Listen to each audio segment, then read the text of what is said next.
সিংহ রাশির নেটিভদের জন্য এই বছর অর্থাৎ 2026 সাল মিশ্র ফল ওয়েট করছে। প্রথমেই বলি, এই বছর অর্থাৎ 2026 সালে কিন্তু মানসিকভাবে উদ্বিগ্ন থাকবেন এবং মায়ের হেলথ কিন্তু ভালো থাকবে না, অর্থাৎ হেলথ নিয়ে, শরীর নিয়ে কিন্তু ভুগবেন, বেশ ভুগবেন। এই বছর মায়ের হেলথ নিয়ে দারুণভাবে ভোগার যোগ আছে, তাই সতর্কতা প্রয়োজন। এই বছর সিংহ রাশির নেটিভরা নিজেরা দাঁত এবং চোখের সমস্যায় ভুগবেন।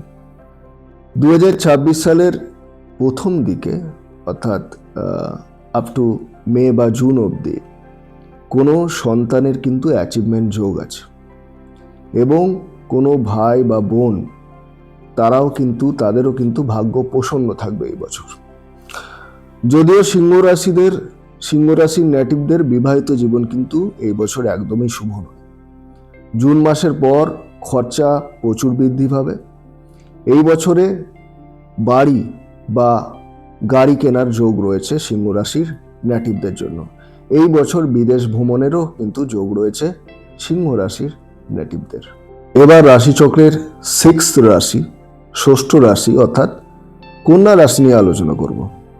কন্যা রাশির নেটিভদের 2025 সালে প্রচুর পরিশ্রম হয়েছে, প্রচুর কাজ করতে হয়েছে, কাজের প্রেশার ছিল এবং এই পরিশ্রমের ফল কিন্তু এবার 2026 সালে পাবে। অর্থাৎ যে পরিশ্রম, যে ডেডিকেশন কাজের প্রতি ছিল, তার যে পজিটিভ রেজাল্ট, এগুলো কিন্তু আপনারা 2026 সালে পাবেন। তাই সেদিক দিয়ে কন্যা রাশির জন্য এই বছরটা বেশ শুভ। এবং এই বছরে ইনহেরিটেন্স সূত্রে কোনো ওয়েলথ কিন্তু পাওয়ার যোগ রয়েছে কন্যা রাশির নেটিভদের জন্য। তাই কন্যা রাশির নেটিভরা কিন্তু ইনহেরিটেন্স সূত্রে ওয়েলথ পাবেন।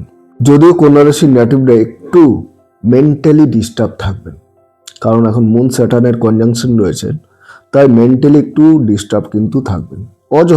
অযথা একটু মেন্টালি ডিস্টার্ব থাকার প্রবণতা কিন্তু থাকবে। বছরের শুরুতে কিন্তু আপনাদের নতুন গৃহ বা নতুন গাড়ি কেনার যোগ রয়েছে।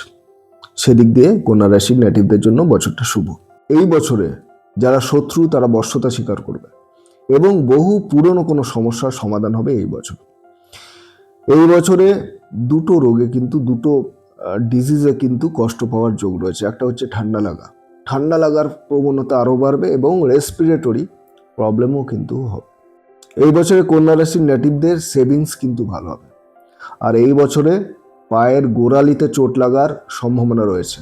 পায়ে চোট লাগার এবং বিশেষ করে পায়ের গোড়ালিতে চোট লাগার সম্ভাবনা আছে, তাই সতর্কতা প্রয়োজন।